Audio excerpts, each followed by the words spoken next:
पिता ने जब यह उलाहना सुना तो वह सिगारेट सुलगाकर पलंग पर बैठ गए।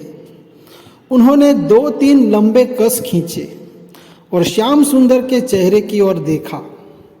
श्याम सुंदर ने अपने बड़े भाई को उनके कर्तव्य याद दिलाने शुरू किए।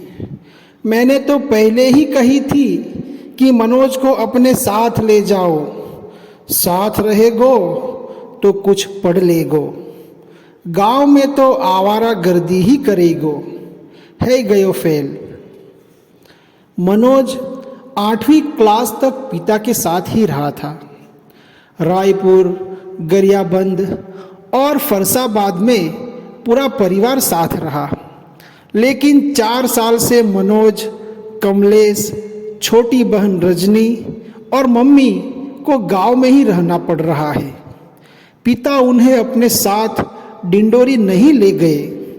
मनोज ने पढ़ाई के लिए सबसे ज़रूरी 4 साल गांव में रहकर बर्बाद कर दिए। कमलेश को पढ़ाई में कोई रुचि नहीं थी। उसने तो 8वीं के बाद ही पढ़ाई छोड़ दी थी। रजनी तो लड़की थी। पिता की नज़र में उसे पढ़ाई की कोई ज़रूरत ही नहीं थी। पिता को अब श्याम सुंदर के इस एक तरफा डिस्कशन में बिल्कुल रुचि नहीं रही। उन्होंने पलंग पर बैठे बैठे सिगारेट की राख झाड़ी और भारी आवाज में निष्कर्ष वाक्य बोला, अगले साल है, जाओगे पास। इतना कहकर वह लापरवाही और झूमती हुई चाल से सीढ़ियों से उतरने लगे। उतरते उतरते उन्होंने मम्मी से कहा, 10 बज गए, नाश्ता कब बनावेगी? भूख से मारबे को विचार है का?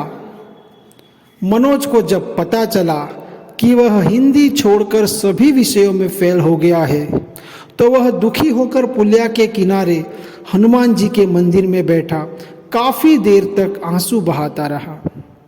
हिंदी के पेपर में उसे 100 में से 62 नंबर मिल गए थे। हिंदी सरल होने के अलावा उसकी रुचि का विषय भी था। उन्हें उपन्यास, कविता और कहानियाँ पढ़ने का शौक था, लेकिन हिंदी अकेले उसका बेड़ा पार नहीं लगा सकती थी। अंग्रेजी ने भी धोखा दिया था। माय बेस्ट फ्रेंड पर ऐसे लिखते समय केवल पहली लाइन उसने ठीक लिखी थी, my best friend is Rakesh. इसके बाद उसने गलत स्पेलिंग और टेंस का सहारा लेना पड़ा। वह 2-3 लाइन के आगे नहीं लिख पाया। मंदिर से बाहर निकलकर वह अपने दोस्त राकेश के घर चला गया। दुखी मनोज को राकेश ने सांत्वना देते हुए कहा, अब तो दिन भर गए हो, कब तक मुंह लटकाए रहेगो? विष्णु फर्स्ट क्लास डिवीज़न में पास हो गया था। उसे अपने पास होने की खुशी थी, पर मनोज को सांत्वना देना भी उसकी मजबूरी थी। उसने मनोज से कहा, मैंने तो पहले ही कही थी कि पढ़ ले, नकल तो को भरोसा ना है। मनोज ने विष्णु की समझाइश का उत्तर देते हुए कहा, मोई समझ ही नहीं आते गणित के सवाल, कैसे पढ़ लूँ? तीनों मित्र बातें करते करते मनोज के दरवाजे के सामने कुएं पर पहुंच गए। कुएं पर महिलाएं पानी भर रही थी। बूढ़ी महिला ने मनोज से कहा, ए लल्ला, तू आ गयो, नेकू बाल्टी खींची दे। मनोज के द्वारा बाल्टी खींचने के बाद आदत के अनुसार बूढ़ी महिला ने अपना रटा रटाया आशीर्वाद उसे दे दिया। लल्ला, तू फर्स्ट ते पास होएगो। मनोज ने आशीर्वाद तो सुना तो निराश फीकी हंसी उसके होठों पर आ गई। पास खड़े चाचा श्याम सुंदर ने भी बुढ़िया का आशीर्वाद सुन लिया। उनसे नहीं रहा गया। उन्होंने आसपास खड़े लोगों को सुनाते हुए तेज आवाज में बोलना शुरू किया, अरे ताई, अब का फर्स्ट आवेगो? मनोज तो पास ना हो पायो, फर्स्ट की तो बात दूर। मनोज अपने इस सार्वजनिक अपमान से आहत हो गया, लेकिन राकेश के दिमाग में बहुत देर से एक बात रुकी हुई थी। उसने कहा, मैं तो कह रहो पढ़ाई लिखाई में अब कुछ ना धरो, BA MA चप्पल चटका रहे हैं तू तो को काम धंधो शुरू कर दे। मनोज को राकेश का विचार अच्छा तो लगा, पर वह अपने घर की आर्थिक स्थिति जानता था। राकेश धंधे के लिए लाखों रुपये चाहिए, कहाँ से आएंगे? भविष्य के प्रति निराश और अनिश्चित मनोज अपने घर पहुंच गया। उसका छोटा भाई कमलेश सुबह से गायब था। माँ अपने छोटे बेटे के इस तरह गायब होने से परेशान थी। माँ ने पिता से अपनी चिंता व्यक्त की तो उन्होंने कहा, सवेरे आ जाएगो, परेशान ना हो, तू रोटी बना। इतना कहकर पिता निश्चित भाव से छत पर टहलने चले गए। अगले दिन सुबह 7 बजे कमलेश आ गया। वह अपने किसी दोस्त के यहाँ चौरा चला गया था। कमलेश चौरा से खाली हाथ लौटकर नहीं आया था, बल्कि विचारों की नई रोशनी लाया था। वह परिवार को पटरी पर लाने की एक अभूतपूर्व योजना पिता को बता रहा था। बल्ले न्यू ब्रांड टेम्पो खरीद रहो है, इसलिए अपनो पुरानो टेम्पो बेच रहो है 40,000 में। महीना के 8-10 हजार कहूँ ना गए, मैं चला लेंगो। मनोज जानता था कि 12th फेल हो जाने के बाद उसे अब कोई भी नौकरी नहीं मिल सकती। उसे अब किसी काम धंधे के बारे में ही सोचना चाहिए। इसलिए उसे कमलेश की योजना उपयोगी लगी। उसके आसपास के सभी लड़के यही सब काम तो कर रहे हैं। कोई टेम्पो चला रहा है, कोई इलेक्ट्रिशियन का काम कर रहा है। जिसके पास कुछ पैसा अधिक है उसने जौरा में किराने की दुकान खोल ली। एसटीडी का चलन बढ़ रहा था तो किसी ने एसटीडी बूथ डाल दिया, और जिनके पास ज़मीन थी वे खेती कर रहे हैं। मनोज के पिता और चाचा दोनों के पास खेती के नाम पर केवल 3 बीघा ज़मीन ही थी, जिसमें साल भर के लिए खाने लायक गेहूं के अलावा कुछ नहीं होता था। इसलिए धंधे के अलावा उनके पास कोई दूसरा विकल्प नहीं था। लेकिन पिता के पास टेम्पो खरीदने के पैसे नहीं थे। उन्होंने बहाना बनाया, टेम्पो चला के घर की इज्जत बिगाड़ोगे, पढ़ो लिखो परिवार है हमारो। पिता का इनकार सुनकर दोनों बेटे चुप हो गए, पर माँ ने पिता से लोहा लेने का मन बना लिया।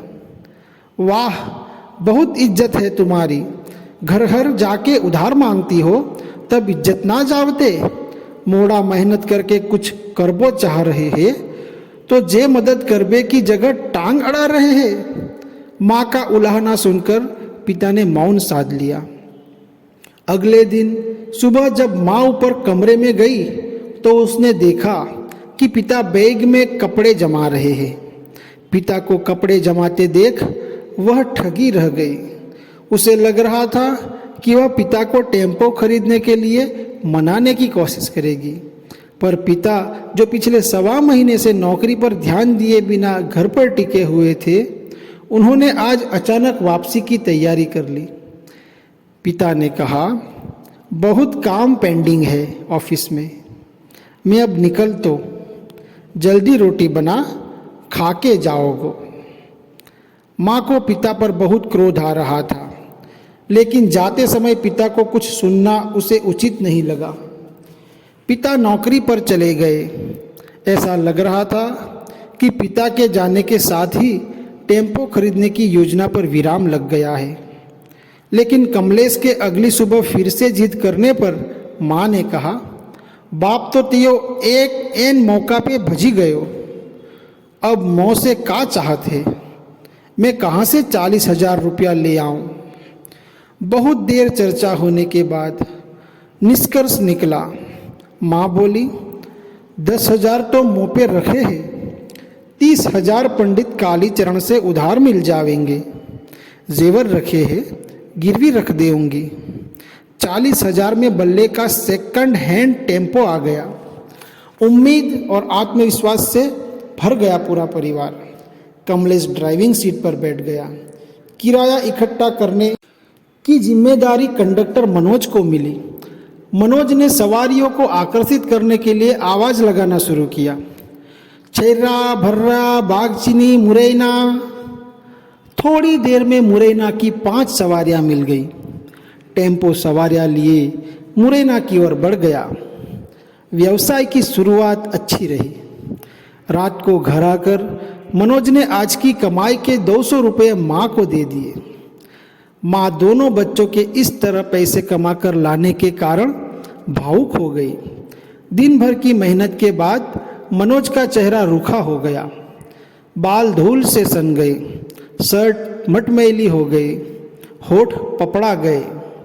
बच्चों की हालत देखकर माँ की आंखों में आंसू आ गए। मनोज ने माँ को रोते हुए देखा तो उसे गले लगा लिया।